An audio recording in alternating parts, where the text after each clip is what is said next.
inspiring and systematic presentation. I think what I have learned from your talk is a comprehensive framework that enable us to understand the fundamentals of the operation of the economy in particular and human relations in general, I think. The idea you suggest at the end of your presentation, talking about the nature of money precisely as a means of organization, that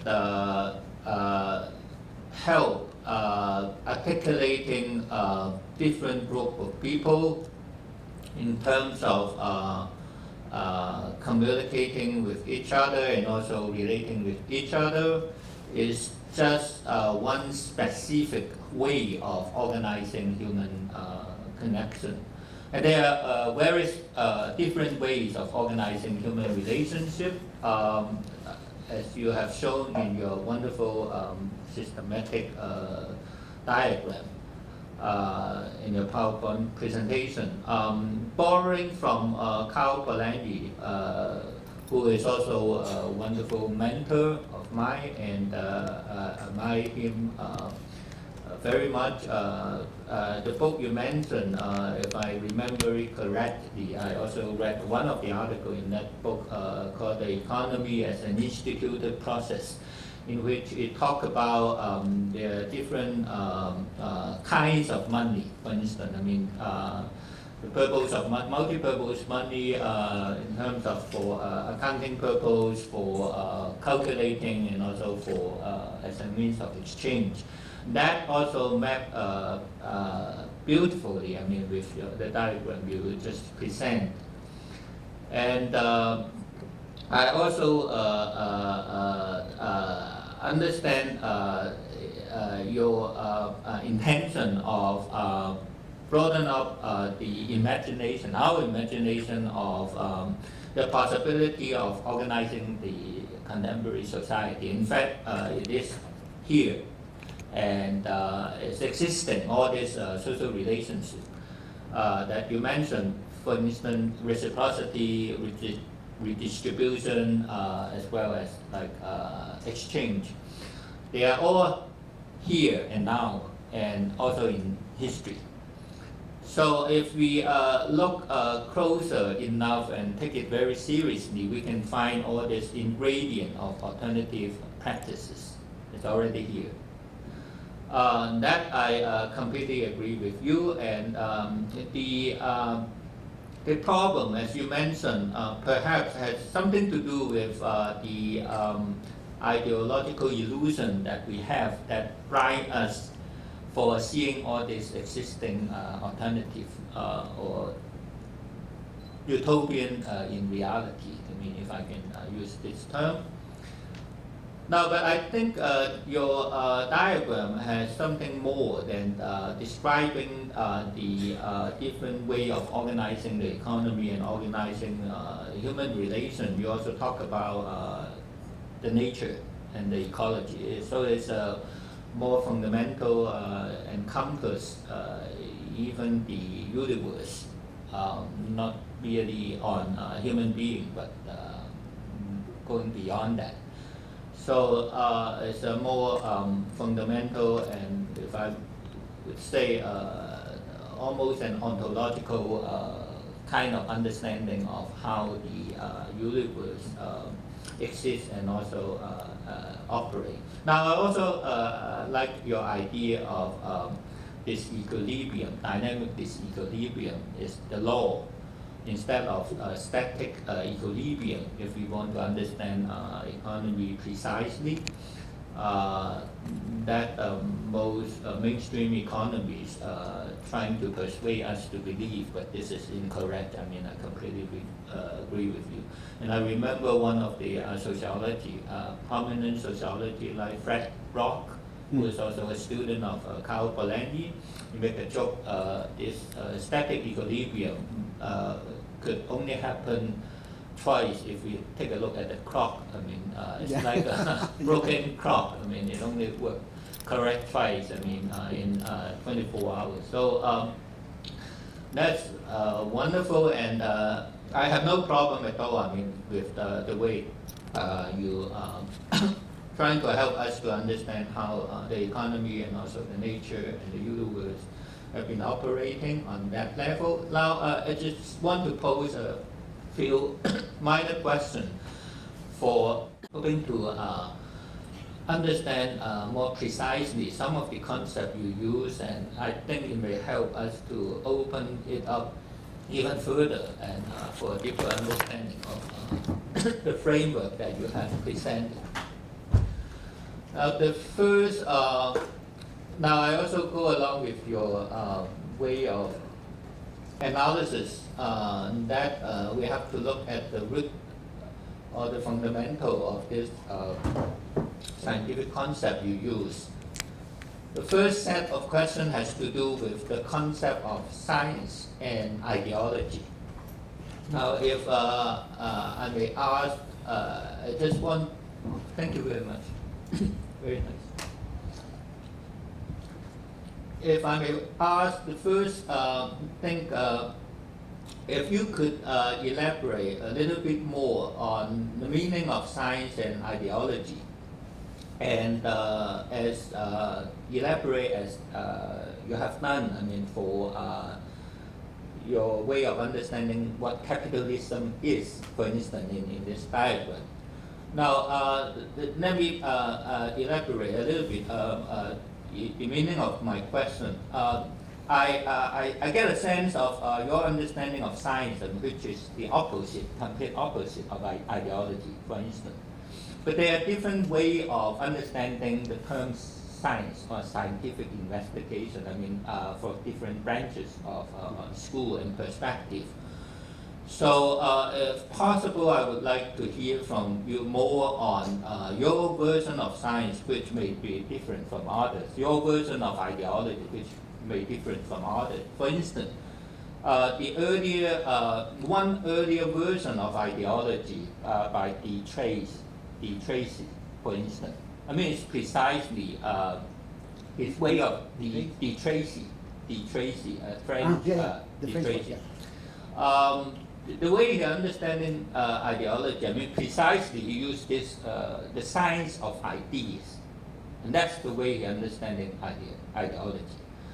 Now, if that's the case, then ideology is not necessarily the opposite of science, for instance. If ideology is different or is understood as the science of ideas, and then how do we understand the relationship between science and ideology from this perspective? Of course, you don't have to agree with this Tracy, but just want to learn more from you. I mean, your perspective perhaps is a little bit different from other scholars, I mean, when they talk about science and ideology. So that's the first question. Now, similarly, the second question has to do with the notion of capitalism. Again, I mean, there are different schools of thought when they're defining capitalism. Now, I understand the way you define capitalism has a lot to do with this modes of production school. Of course, it is originally from Marx, and a more sophisticated version, if I understand it correctly, come from this French regulation school. You use the term like regime of accumulation, modes of production, and perhaps, I mean, I don't know whether you agree with it or not, the articulation of modes of production. And that kind of terminology coming from this mode of production school, and that's one branch of the way of defining capitalism from the leftist scholarship.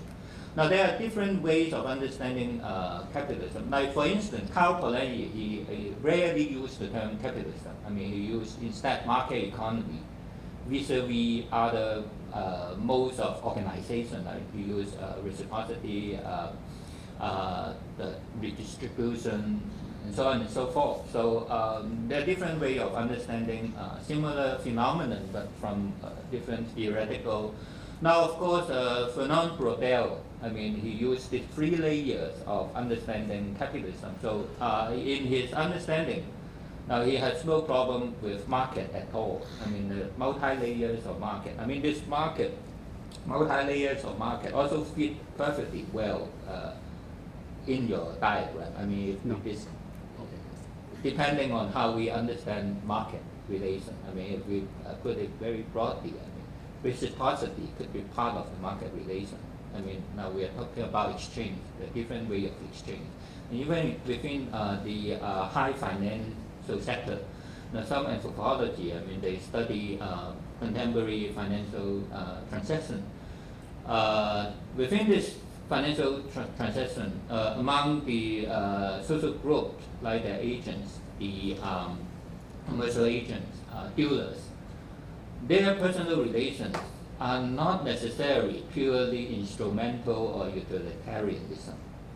I mean, they are also based on friendship, trust among themselves. I'm talking about they're not completely instrumental, and we have to look at this from this perspective. Then I think that's another way of understanding capitalism and market. And of course, it has a third layer, this material civilization also could match perfectly well in your diagram, but with different languages. Now, of course, we have a more rightist way of understanding capitalism, like this liberal. So if I may ask, I would also want to hear from you more your views on other way of defining capitalism, which may perhaps a little bit different from this small production school. I think the last one is less general than the first two, or less fundamental than the first two, but going back to this, the last element you mentioned, this utilitarianism and money, trade, market. Now, you pose this analysis first, you set up this analysis first by kind of putting oppositional, the two poles, one is love and the other is violence, right? But the third dimension that is in your diagram, which is trade or exchange. Trade and exchange precisely is a way being innovated to deal with the gap between love and violence.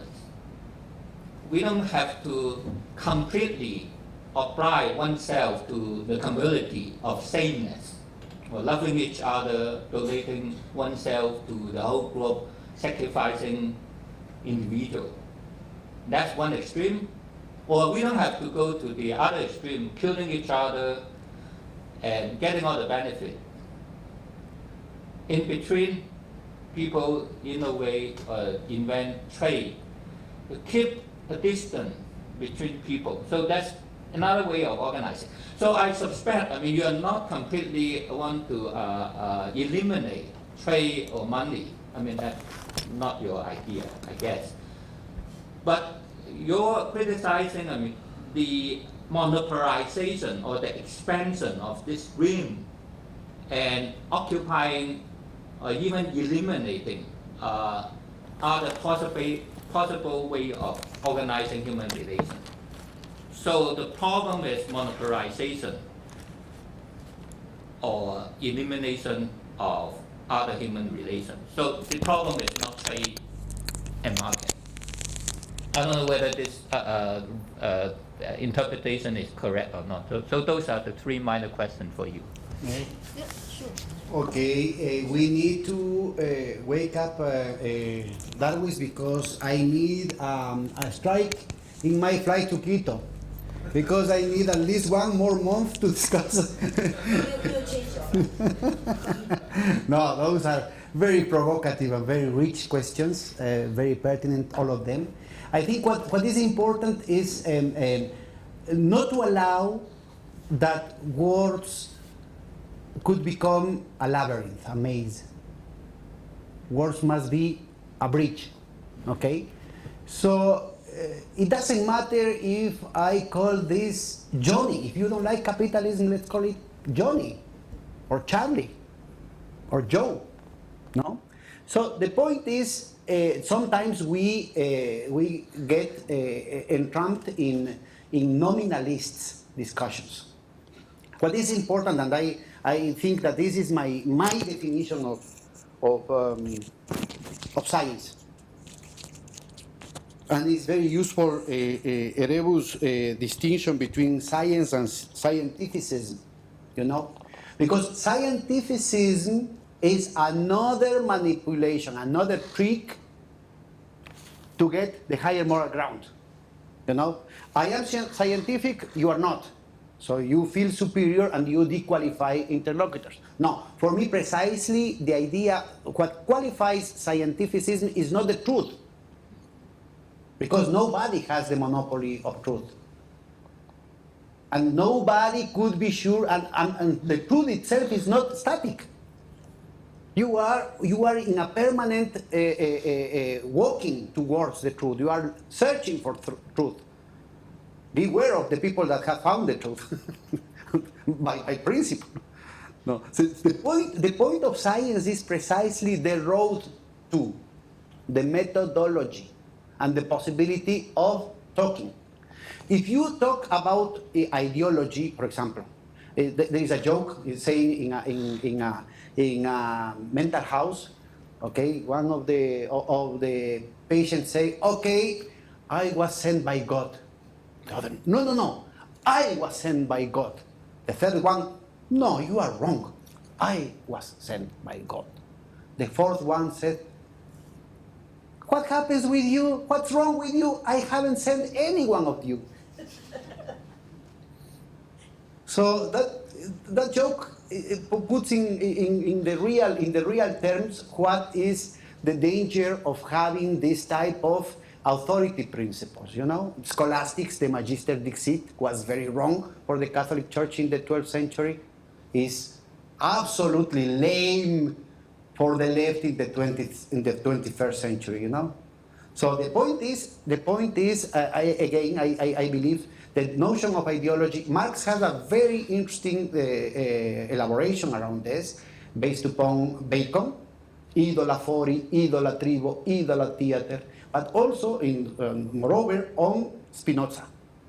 You know, Baruch Spinoza had a very rigorous way to discuss this type of issues, not in terms of superiority, but in terms of method, in terms of framework. No? So in that sense, what the problem of nominalism is a much minor situation. Okay? My choosing of, for example, of the word capitalism is preferred in the sense of Marx because it's the simplest one.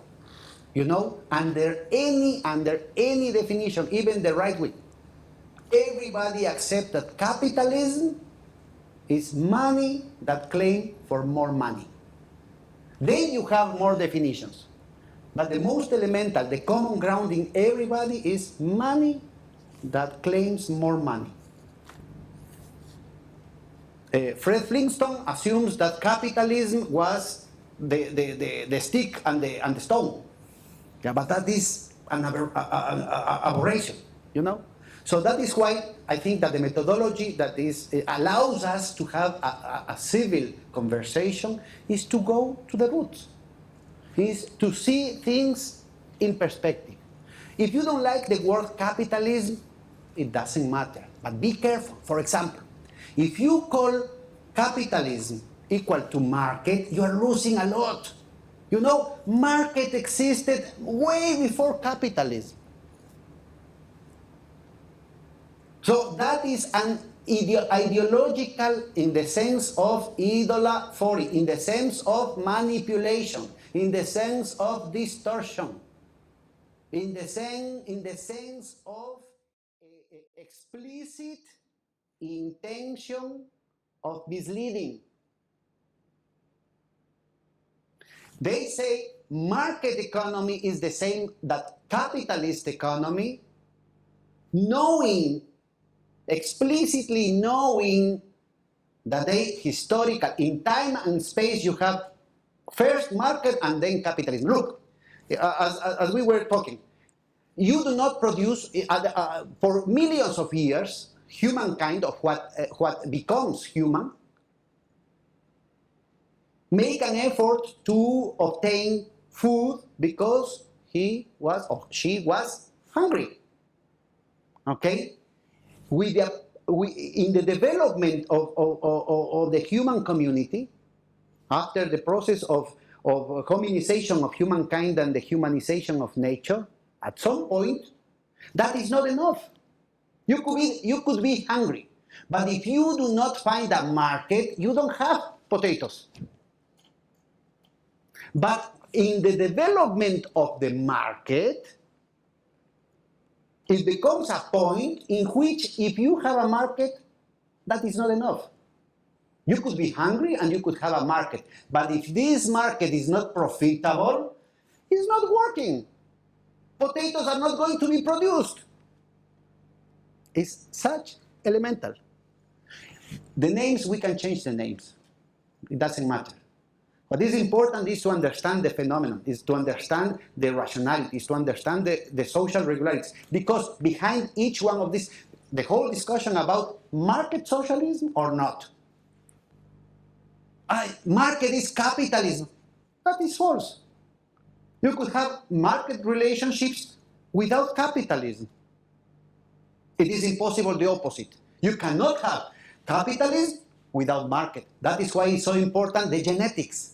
Logic and genetics must be together, because it's the logic of the becoming.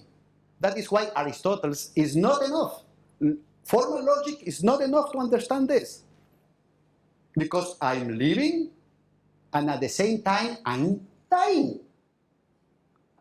That is the principle of the third excluded. It doesn't work when you talk about dynamics. But the world is dynamic. Human society is dynamic. And if we want to build up another world, we need this type of categories in order to avoid dogmatism. You know, if to every alternative you say, but this is the market, so this is capitalism, that puts you again in the high moral ground, that dequalifies your interlocutor, you know? That is not science. Science is, okay, let's look what is the real content, the social content of your alternative. Okay. With my friend, we were discussing about the carbon bonds. Yeah, that is a green capitalism? Okay, let's see. That is a trick of Goldman Sachs to become richer. Is that helping the environment? Not at all. Is that helping Goldman Sachs? Of course. Is that worsening the situation of parasitism and speculation? Of course. Have Ecuador received any benefit of this, even if we have, for example, the initiative of keeping the oil under the soil? No. But we have, and we are going to see tomorrow, for example, a mechanism to keeping the oil under the soil, keeping the gold under the soil, keeping the copper under the soil, keeping the lithium under the soil, keeping the forest there, keeping the biodiversity, and using them as international reserves. In order, because what every country in the world are exploiting the gold, the copper, the platinum, the lithium, the oil, deforesting, and buying this for a green paper called dollars, or for a colored paper called euros, or for a pink paper called treasury bonds, and maybe not even in the physical existence as papers, but as a click of the computer. You know, if you wouldn't have the patience to listen to this stuff, you could scandalize. But that is the truth. You know, China has $4 trillion. In the world, we have $12 trillion of resources that instead of invested in hospitals, ports, roads, schools, welfare, had to be under the mattress out of fear. And you know, the United States, in exchange, between quotes, equivalent exchange to the gold, the oil, wood, biodiversity, platinum, gold, silver, etc., you know what is the effort that has to do? Click in the computer. Please. And you know what? We are allowing them to do it. That is the process of disalienation, defetishizing. That is science, to go deeper, beyond appearances.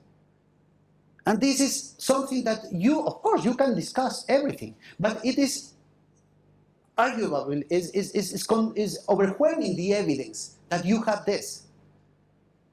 It's overwhelming the evidence that you cannot apply equivalent exchange with your mother. You cannot apply mercantile relationships with your mother. It's historical, the fact that you have market thousands of years before you have capitalism.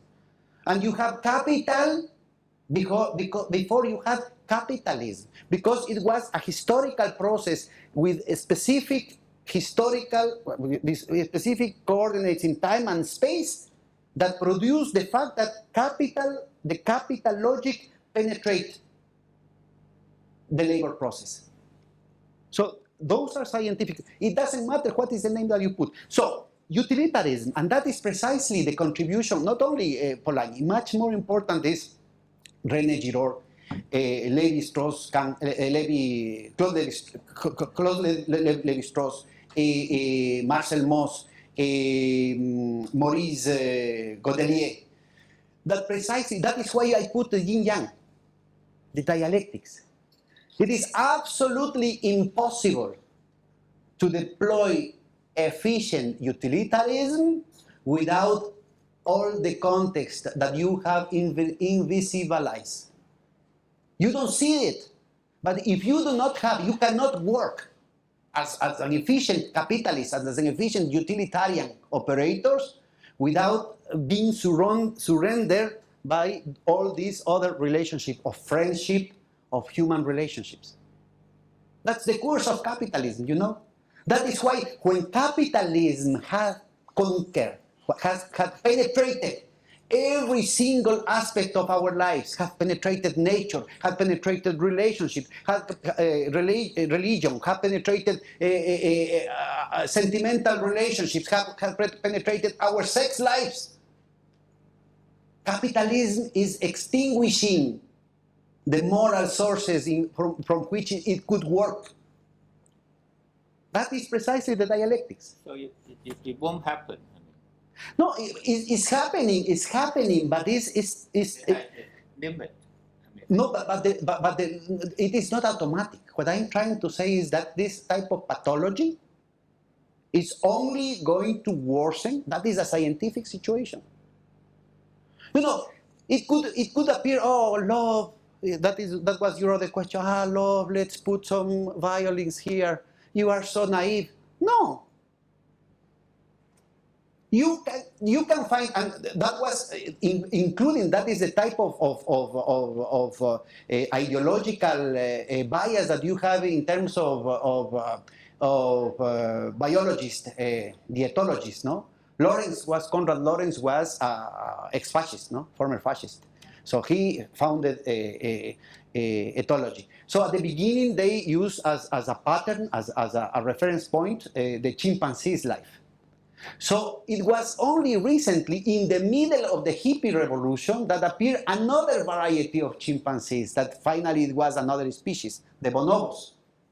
And while the chimpanzee society was a very vicious society, a very violent community, the bonobo was peace and love.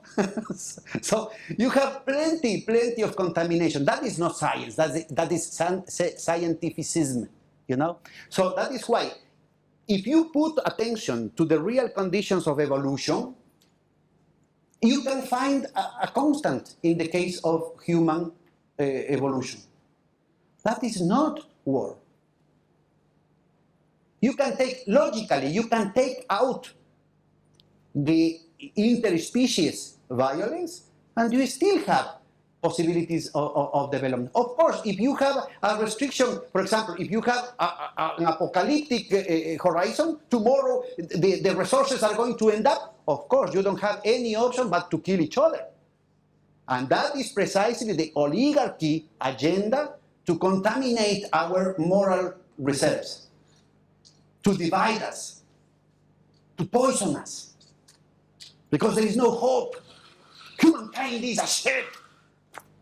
It's the devil. But no. You know, what is evident is that there is no possibility of individualism. That is the scientific situation. Robinson Crusoe is an abomination, a theoretical abomination, even in terms of literature. You know, the epitome of a British citizen in the 18th century was a slave trader. That was Robinson Crusoe. But could you really believe that a human being could live 27 years alone? At least without television? No. And of course, the first time that he saw another human being, Friday, he enslaved him. No, that is the bourgeois ideology. That is the bourgeois cosmovision of humankind. That is not the nature of humankind. And we have now the infiltration of this type of ideology in our ranks. Please. Science is this, the possibility of discussing with arguments, with rational arguments, with historical perspective, with rigor, with the possibility of discussing, of destroying each other's arguments, but in a matter of dignity and respect. And of course, this is a temporary truth. This is a temporary conclusion, because we have to go deep into the research. We must go deep into the arguments. We must analyze much deeper each one of these themes. But what is clear is that we have plenty of possibilities. Look, just pick a piece of paper and start writing which have been your relationships, your human contacts during your day or during your week. And you are going to be that the primordial, the most important relationships that you have are not market relationships. That's a lie. That is a pathetic lie. The most important relationships in your life have another horizon. Even in terms of hate, even in terms of passionate violence, you have another type of motivations. Of course, there is Homo economicus is not only an abomination of theory.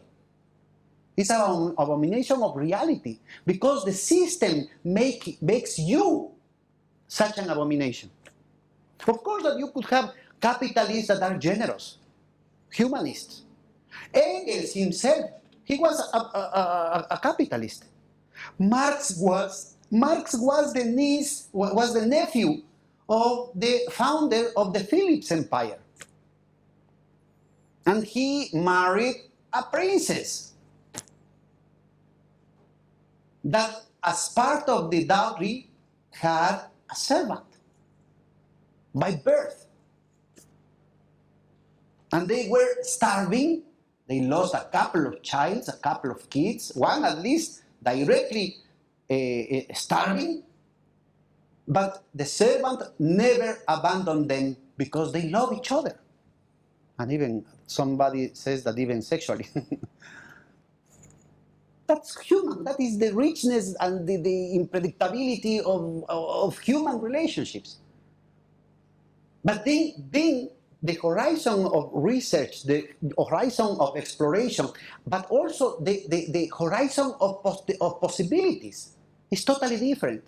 The system is plaguing us of impossibilities.